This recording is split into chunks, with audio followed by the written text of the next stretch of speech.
quickly, I know I said that on Thursday that was our series finale of the Justin Baldoni case, but I lied. Whatever, who cares? I wanted to feel like Blake Lively felt when she filed her complaint. Tons of fibs. Amazing update. So Thursday, for the finale, we did, essentially, I walked you through the New York Times metadata and showed you that this woman had posted on X and essentially just like blared it out to the world. And we showed you how you could right click and look at how they embedded all of these messages that show October 31st potentially. Well, guess what?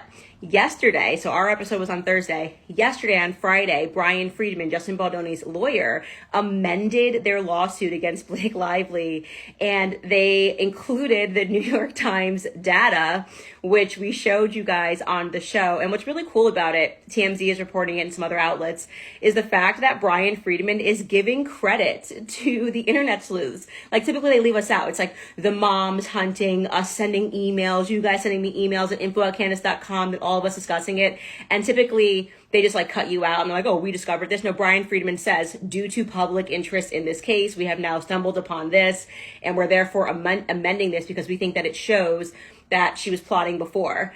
And what's also really amazing about it is he even says we now have a concrete timeline, which we believe implicates Blake Lively. And I mean, come on. I was the psycho who put together the timeline. So I think they've been watching the show. I think which is a huge credit to all of us because you guys have been sending me those tips, tagging me and stuff. And I've just been presenting it to the public and putting together a timeline to pull things together. I think he will eventually subpoena Taylor Swift.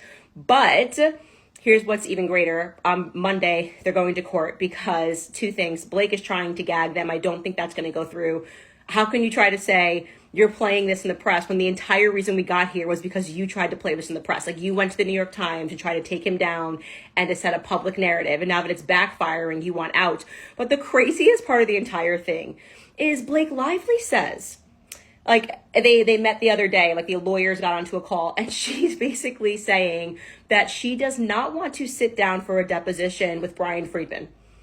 Like, I know that this girl grew up rich and privileged, but how rich we talking? You know what I'm saying? Because does she think she's like a princess that she can just be like, I don't like your lawyer and I don't want to sit down with him and answer questions and tell the truth. So she's trying to get out of having to sit down and be deposed by Brian Friedman. Like, sweetheart, that's not your option. You don't get to decide who your defense's lawyer is. He picked Brian Friedman. You don't like him because he played your game better than you. Like, you guys went to the New York Times. Oh, nobody could be bigger than the New York Times before you filed your lawsuit, as all of the evidence is indicating, because you wanted to set the public narrative against Justin Baldoni. Now that it's backfiring, you're like, hey, I want people gagged. This is unprofessional to go to the press. Everyone sees right through you and Ryan. Like, oh, we weren't trying to play the public, but we put it in every Deadpool scene and we mocked this man extensively. And but now that the public is onto us and they see how cruel we've been, we would like things to be quiet and we want a judge to see our side of things. Girl, goodbye. Like, just goodbye. It's like the fakest thing ever. She's now Fake Lively, Crying Reynolds. That's what they're calling them out there. Fake Lively and Crying Reynolds here, who want to pretend that they were not the bullies, that the public just saw right through them in this circumstance. But anyways, just wanted to say that we should be celebrating this as a major win because we were the ones who dug all of this up like psychos because we have been obsessed with this case. And I think it is just one of these David and Goliath situations. Like I said, like Justin Baldoni's like my cousin now. He's my kombucha sipping cousin. You know, he had an unexpected wild dragon in me, and he's like the Jon Snow of her Targaryen story. He really never wanted this. He's like, I never wanted this. I thought Blake Lively was my queen. I'm like, dude, she just killed a whole village of children and innocent women. Okay, she's psycho. Okay, get on my back. We're gonna go get some revenge. No, I never wanted it. Justin.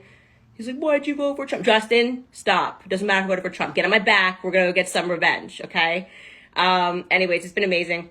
I'm so happy for Justin Baldoni. Monday they will be going to court and I will be monitoring that and probably do a live. I don't know what time they're going to go to court, but we'll have some more updates on what's going on with the situation. Obviously the judge is not going to allow her to pick his lawyer. It's just such a pompous, arrogant thing to ask.